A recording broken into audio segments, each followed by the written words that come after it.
Mula sa Rice Assistance, libreng serbisyong medikal at scholarship, hanggang sa mga relief packs para sa mga komunidad na naapektuhan ng habagat at mga nagdaang bagyo, tuloy-tuloy ang pagpapaabot ng tulong ng mga kinatawan ng Kongreso sa kani-kanilang nasasakupan.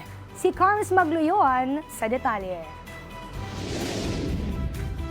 Namahagi ng Rice Assistance si Davao Oriental 1st District Representative Nelson Dayanghirang sa ilang barangay sa Tarragona, Davao Oriental bilang tulong sa mga pamilyang apektado ng patuloy na suliranin sa enerhiya at langis. Ang naihati na ayuda ay naisagawa sa pakikipagtulungan ng Provincial Government of Davao Oriental at LGU Tarragona. Inilapit ni Cavite 3rd District Representative AJ Advincula ang iba't ibang libreng serbisyo sa mga residente ng Imus sa pamamagitan ng barangay consultation.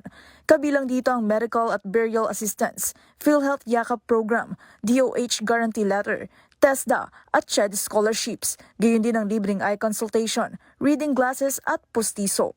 Isasagawa ito bukas, August 22, mula alas 8 ng umaga hanggang alas 12 ng tanghali sa Barangay Pasong Boaya 2, Imus, Cavite. Sa isang Facebook post naman, nagpaabot ng pasasalamat si 1st District Representative Paulo Ortega V sa national, provincial at local government, gayon din sa iba't ibang ahensya para sa walang sawang tulong at suporta. Ito ay matapos makapagpaabot ng mga pangunahing pangangailangan sa mga residente ng unang distrito ng La Union, kabilang narito ang inumin na tubig at doxycycline.